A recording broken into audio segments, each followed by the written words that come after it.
Deep beneath the state of Florida, there's this incredible network of underwater passages called the Wakula Cave System. It's absolutely breathtaking. Crystal clear water, enormous rooms, but it's also incredibly dangerous. And today, we're diving into the story of a mission that went horribly wrong, and a tragedy that revealed an almost unbelievable act of friendship and sacrifice. So I want you to just picture this for a second. You're deep underground, completely submerged in pitch black darkness. The path you took to get in, it's gone. And your air is running out, fast. What do? This isn't just some scary thought experiment. It was the terrifying reality for two divers. Here are the cold, hard facts of the situation. We're talking November 17th, 1991. Two friends, both very experienced divers, suddenly find themselves in a truly impossible spot. Their only way back to the surface had literally disappeared, and the clock was ticking down with every single breath.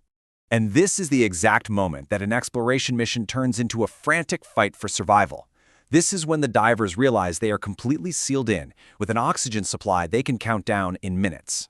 Can you even imagine the terror? They're coming back through a passage they know, and suddenly there's just a wall of rock and debris where the pass should be. Their guideline, the rope that is their literal lifeline to the surface, is buried somewhere in that mess. The water is a thick, blinding cloud, and that's when the panic starts to creep in as they watch the needles on their air gauges drop closer and closer to empty. Now, to really understand just how bad their situation was, we need to zoom out for a second and look at the sport itself. See, cave diving isn't just scuba diving inside a cave. It is, without a doubt, one of the most unforgiving activities on Earth. So here's the fundamental difference, right? If you're scuba diving in the open ocean and something goes wrong, your gear fails, you run low on air, you can always just go up. The surface is your ultimate escape hatch. But in a cave, that ceiling is solid rock. There is only one way out, and that's the way you came in. If that gets blocked, you're trapped, period. And the numbers, well, the numbers really tell the story. For every 100,000 people who go swimming, you're looking at less than 2 fatalities. For base jumping, a sport that seems crazy dangerous, it's 43. But for cave diving, that number skyrockets to a staggering 138. Statistically, it is one of the deadliest sports in the entire world. So who on earth would even attempt something so dangerous? Well, let's meet the two men at the center of this story, Bill and Parker. And you need to know, these guys weren't reckless daredevils. They were part of a very professional, very scientific expedition. Yeah, their dive was for the Woodville Karst Plain Project, or WKPP, which is this world-famous group that explores and maps this massive underwater cave system. The whole point was science and discovery, charting the unknown. This was a carefully planned mission, not some casual weekend dive. And just look at how thoroughly they planned this thing. The mission had 4 separate teams. You had a surface team for monitoring everything, a decompression team whose job was to place extra oxygen tanks at certain depths for the return trip, a safety team to double-check all the guidelines, and then finally, the exploration team, Bill and Parker. It seems like they had planned for absolutely every contingency. Okay, so let's get back to the dive itself and see how this incredibly well-planned expedition just spiraled into chaos. The journey into the cave was beautiful and calm, which makes the nightmare of the return even more jarring. On the way in, the cave was just magnificent. The visibility was perfect, and they were gliding through these enormous chambers. They said it was like being an astronaut floating through some alien world. The part of the cave known as the Grand Canyon was like this huge underwater highway. But when they got back to that exact same spot, everything had changed. The water was a thick, brown, impenetrable cloud of silt. Visibility was literally zero. That underwater highway they'd traveled down just an hour before, it was gone, completely wiped out by an underwater landslide. And just like that, their entire reality collapsed. In a single moment, it became, the exit is blocked by a wall of rock, our lifeline is buried, we can't see our own hands in front of our faces, and our air is about to run out. In all of that chaos and darkness, the two friends get separated. The story now follows Bill's perspective as he makes one last, desperate gamble to find a way out.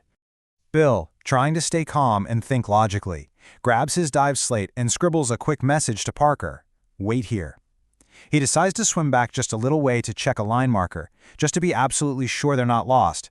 It was the rational thing to do, but it was the last time he would ever see his friend. This just shows you how fast it all unraveled. Bill's gone for maybe 5 minutes total. He confirms, yep, they're on the right path, and he rushes back to the debris pile to tell Parker, but he's not there. Parker has just vanished into the murky darkness. Now he's all alone, his own air alarm is blaring in his ears, and Bill realizes there might be a small gap in the landslide. He just starts clawing his way through the loose rock and silt, a frantic, claustrophobic struggle for his life, and somehow he breaks through to the other side. He made it! He actually gets to the decompression station 30 meters down where their backup tanks were waiting.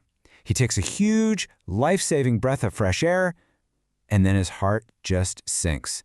He sees Parker's backup tank, hanging right there, completely untouched. Parker never made it. So, Bill survived, but his friend was gone. For years, exactly what happened in those final minutes was a bit of a mystery. But a later investigation would uncover a story that wasn't about panic at all, but about an incredible, unseen act of heroism. This is the question, right? If he didn't panic and swim off the wrong way, and he didn't make it through the collapse, where did he go? What did he do in those 5 minutes he was alone in the dark? Well, the investigation first figured out the freak accident that caused the collapse, and it's kinda unbelievable. It turns out, as the divers swam through earlier, their own exhaled air bubbles got trapped in pockets on the cave's ceiling. Over time, those air pockets displaced the water that was helping hold the rock up. That loss of buoyancy weakened the limestone until finally it just gave way and collapsed, right behind them. They had accidentally set their own trap. And this is the heart of the entire story. The investigation concluded that when Bill left, Parker didn't panic.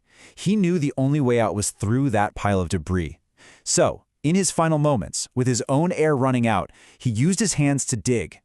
He wasn't digging to save himself. He knew Bill was coming back. He was clearing a path for his friend. Parker's final act saved Bill's life, but it cost him his own. And it's a story that just forces you to ask a really profound question.